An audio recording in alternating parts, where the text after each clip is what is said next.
Beberapa waktu yang lalu, Wu Ming saat itu sedang melakukan rencana bersama temannya. Temannya mengatakan jika ini satu-satunya rencana yang tersisa. Dia hanya perlu menggunakan kunci ini untuk membuka pintu manapun dan semua kekuatan abis akan mengalir ke seluruh lab. Dia adalah Lin Sugu. Menurut Lin Sugu, tim penyelamat pasti akan datang untuk menemukan Song Qingshan. Jadi, dia ingin memastikan bahwa orang sialan itu tinggal di sana untuk selamanya, baik jiwa maupun raga. Lin Sugu pun berjanji jika dia tidak hanya akan menenggelamkan penelitiannya ke dalam abyss yang terdalam, dia juga akan membuatnya membayar rasa sakit yang diderita oleh putrinya. Wu Ming bertanya, apakah Lin Sugu sadar akan konsekuensi yang akan dia hadapi? Namun bagi Lin Sugu, itu bukanlah apa-apa baginya dibandingkan dengan kehilangan putrinya. Song Qingshan pun tahu jika Lin Sugu adalah ayah dari Lin Xuyan. Dia terkejut karena sebelumnya mereka sudah punya rencana kompensasi untuknya. Bahkan Lin Sugu saat itu juga sudah diurus. Katanya, dia adalah sampah yang tidak berguna. Dia menghabiskan lebih banyak uang daripada yang dia mampu untuk berobat. Song Qingshan bertanya, apakah dia tahu tentang memaksimalkan keuntungan atau tidak. Mendengar apa yang dikatakan oleh Song Qingshan, Ye Qing sangat kesal. Dia bertanya jika berarti Xiao Yu juga termasuk. Song Qingshan mencoba menjelaskannya kalau Ye Qing jangan salah paham. Dia baru saja jatuh ke dalam api sebelumnya, jadi dia tidak bisa menolongnya, dan itu sungguhan. Bahkan jika dia digunakan untuk sebuah eksperimen, itu adalah sebuah pilihannya sendiri. Dan jika Ye Qing tidak senang, Song Qingshan dapat memberikan kompensasi kepadanya, tidak peduli dia hidup ataupun mati. Kali ini, ucapan Song Qingshan pun tidak membuat Ye Qing senang, melainkan dia tambah marah atas perbuatan yang dilakukan oleh Song Qingshan yang hanya mengandalkan harta untuk segalanya. Sebuah kompensasi tidak ada gunanya untuk Ye Qing. Mudah sekali kau berkata seperti itu, ucap Ye Qing sembari memukul Song Qingshan hingga dia terlempar ke belakang. Hanya dengan sekali pukulan saja, Song Qingshan pun langsung tak sadarkan diri. Setelah sadar, dia mengatakan jika seorang yang lumpuh, yang bahkan tidak bisa berjalan, apa yang ada pada dirinya yang layak dihargai. Bahkan jika Song Qingshan memanfaatkan Xiao Yu sedikit untuk kepentingannya, itu hanya untuk memaksimalkan nilainya sebagai seorang manusia. Menurut Song Qingshan, pengorbanan yang dilakukan untuk penelitian ilmiah dan semua itu untuk kepentingan semua orang yang berganti pekerjaan. Hal itu seharusnya sebagai kehormatan untuknya. Mendengar pernyataan dari Song Qingshan, Ye Qing sangat marah. Dia langsung mengeluarkan tangan daur ulangnya dan langsung menangkap Song Qingshan. Ye Qing sangat marah karena Xiao Yu adalah satu-satunya keluarganya yang selamat dari bencana itu. Dan Song Qingshan tidak akan pernah mengerti soal hal itu. Song Qingshan sangat ketakutan. Dia mengatakan jika dia tidak bermaksud seperti itu. Kemudian, tangan daur ulang itu langsung menggeprek tubuh Song Qingshan di lantai. Setelah itu, tubuh Song Qingshan pun dilepaskan dan Ye Qing pun langsung mendekat ke arah Song Qingshan. Setelah itu, Ye Qing mengangkat tubuh Song Qingshan dan mengatakan jika dia sama sekali tidak berharga. Bahkan mereka pun tidak akan menerimanya. Kemudian Ye Qing melihat ke arah Wu Ming, dan Song Qingshan pun langsung dilemparkan ke arah Wu Ming dan mengatakan jika Song Qingshan miliknya sekarang. Dan Ye Qing pun langsung masuk ke dalam gerbang berikutnya. Wu Ming pun langsung menangkap kepala Song Qingsang dengan tangannya yang belum menyatu ke tubuhnya.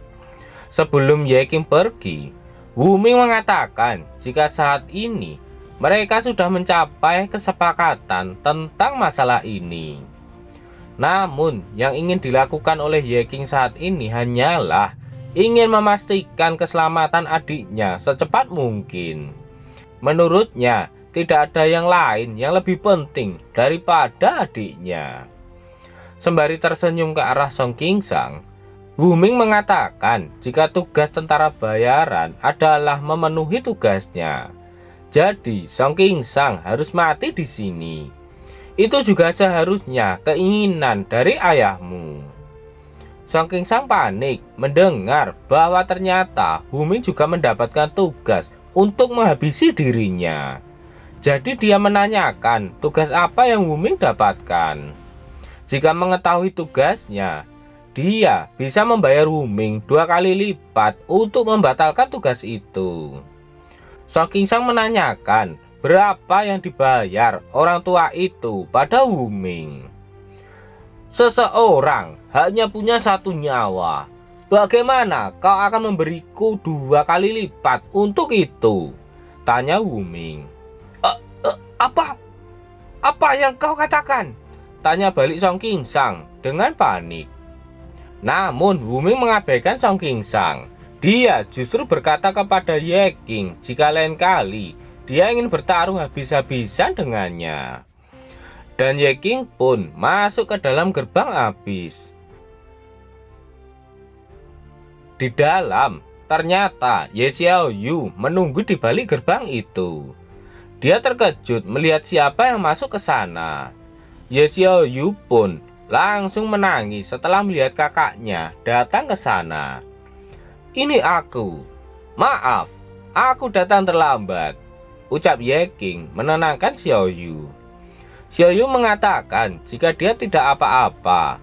Justru dialah yang seharusnya meminta maaf karena dia selalu menyeret kakaknya itu ke dalam bahaya. Meskipun Xiaoyu tidak ingin kakaknya mengambil resiko, namun jauh dari lubuk hatinya, Xiaoyu masih selalu merindukan kehadiran Ye King. Ye King menenangkan Xiaoyu karena sekarang semuanya akan baik-baik saja. Di sana tidak ada monster lagi dan Xiaoyu benar-benar aman sekarang. Tiba-tiba Xiaoyu mengatakan jika di sana masih ada monster. Dan monster itu adalah dirinya. Kemudian Xiaoyu menangis sejadi-jadinya. Dia selalu mengandalkan kakaknya untuk segalanya. Dia juga ingin menjadi seseorang yang dilindungi kakaknya sepenuhnya. Tetapi kali ini Xiaoyu sangat membenci dirinya sendiri karena telah menjadi seperti itu. Bahkan jika Xiaoyu tidak bisa menjadi pahlawan seperti kakaknya, setidaknya dia ingin berdiri dari kursi roda itu. Jadi dia tidak akan membebani kakaknya lagi. Xiaoyu pun meminta maaf kepada Ye King karena dia telah menjadi sesuatu yang aneh. Ye King pun hanya menghela nafas saja. Kemudian dia tersenyum dan menenangkan Xiaoyu dengan mengatakan jika orang-orang itu mungkin terlihat seperti manusia, tetapi di dalam mereka tidak berbeda dengan monster. Beberapa orang, meskipun mereka terlihat seperti monster di luar, namun dia masih memiliki hati seperti adik perempuannya yang imut itu. Namun Xiaoyu tetap malu dengan keadaan dirinya saat ini. Sembari tertawa lebar, Ye King mengatakan jika pekerjaannya adalah menghadapi monster. Ye King meminta Xiaoyu untuk percaya padanya bahwa dia bisa tahu seperti apa monster yang sebenarnya.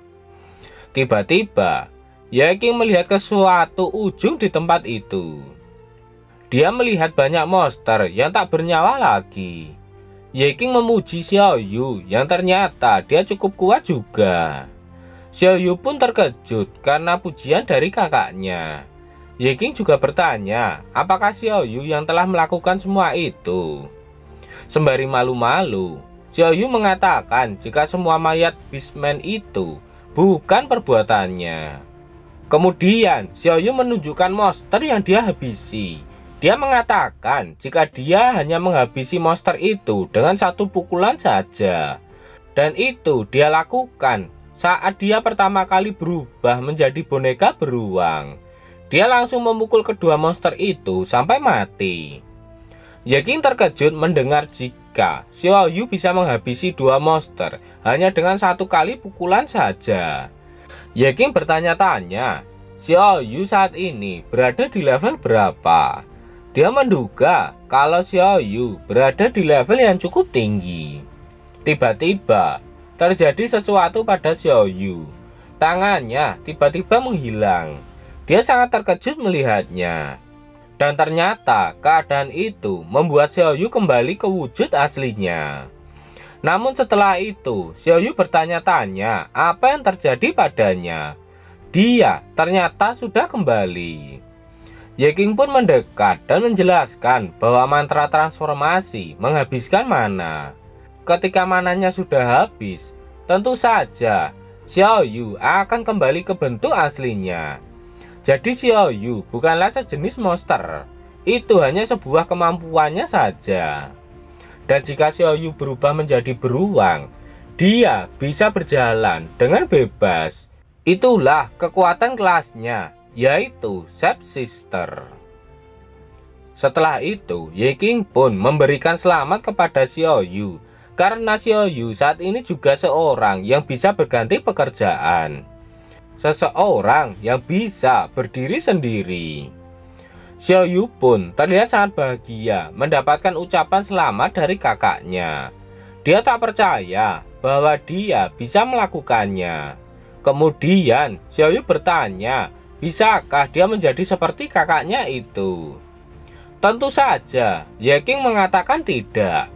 Dia tidak akan pernah membiarkan adiknya melangkah ke dalam bahaya. Xiaoyu menanyakan, apakah Ye King pernah bertemu dengan seseorang? Ye King tak paham dengan apa yang ditanyakan oleh Xiaoyu. Sembari memperagakannya, Xiaoyu mengatakan jika orang itu sedikit mirip dengan Ye King. Orang itu bilang dia ingin bertemu dengan Ye King secara langsung karena dia pikir mereka berdua memiliki kesamaan. Orang itu juga berkata kalau Ye King pasti sama sulitnya dibunuh seperti dirinya. Kemudian Ye King mendorong Xiaoyu dengan kursi rodanya dan keluar menuju gerbang abis. Sembari berjalan, Ye King juga mengatakan jika orang itu kedengarannya bukan seseorang yang cocok dengannya. Akhirnya, Ye Xiaoyu berhasil ditemukan dan selamat. Apakah yang akan terjadi selanjutnya? Nantikan kelanjutannya seminggu lagi kalau komiknya sudah update.